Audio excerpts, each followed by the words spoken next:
Hey guys, good morning. It's Wednesday, and for science, my new project for you is a rocket stove.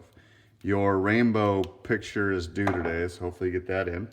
And what I'm going to do is show you a little bit of an introduction on how to build a rocket stove.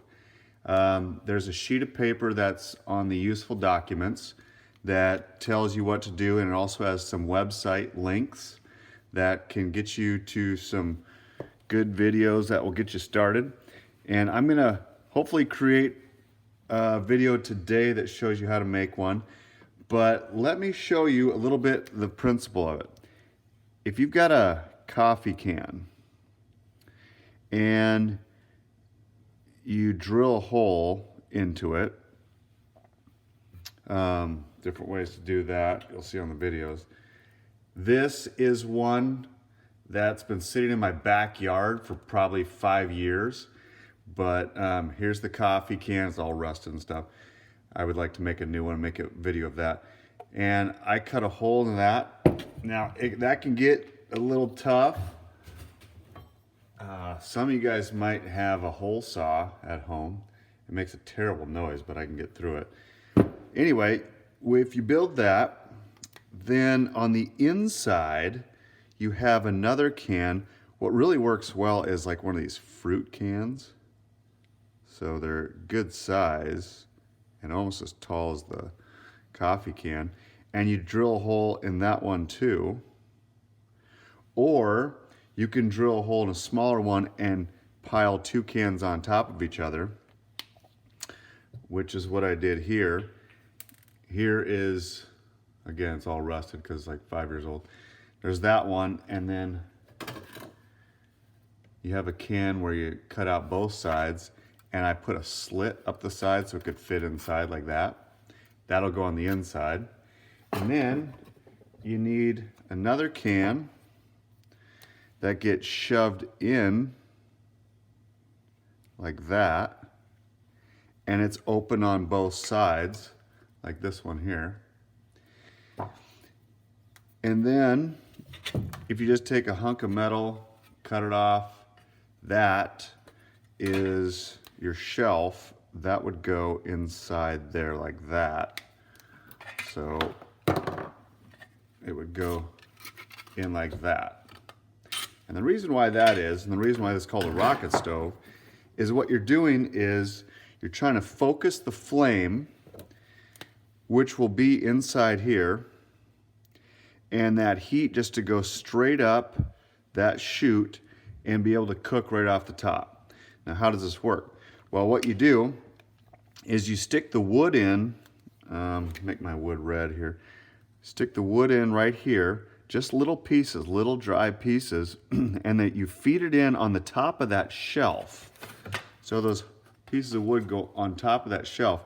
And then here is an open spot for the air to rush in, and that air feeds into the flame and goes out the top. And when you blow in here to get it going, it makes a sound like a rocket. It's like, and that air goes in and it really focuses that flame right up. And what you're able, the whole idea behind this is to make a really hot flame to cook a meal off of very little fuel, and fuel being the sticks that go in. And you could just find sticks around your yard or whatever, as long as they're good and dry, and you can start feeding them in there. You could start it off with just one little sheet of paper that you stick in there and a match and get the thing going. What I will do is do my best to make a video, see if I got some of these materials at school, grab those and make a new one for you.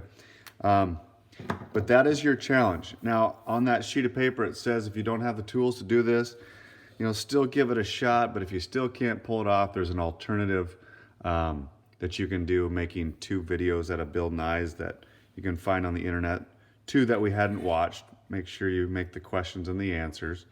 But I really hope you give this a shot. It's a pretty cool deal. So in the end, if I were to put this one back together, I would do this, stick that in there.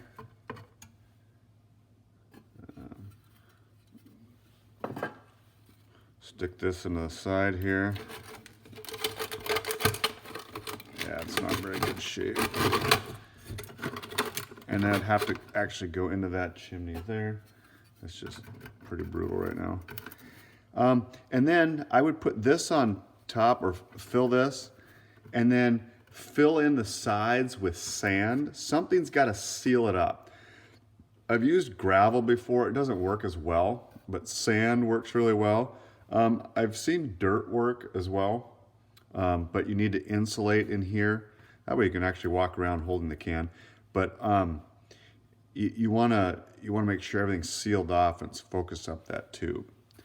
And then you'd stick the bridge in right there. And before you'd ever start, you get a little piece of paper and then a bunch of little twigs, and feed in larger and larger twigs as you go.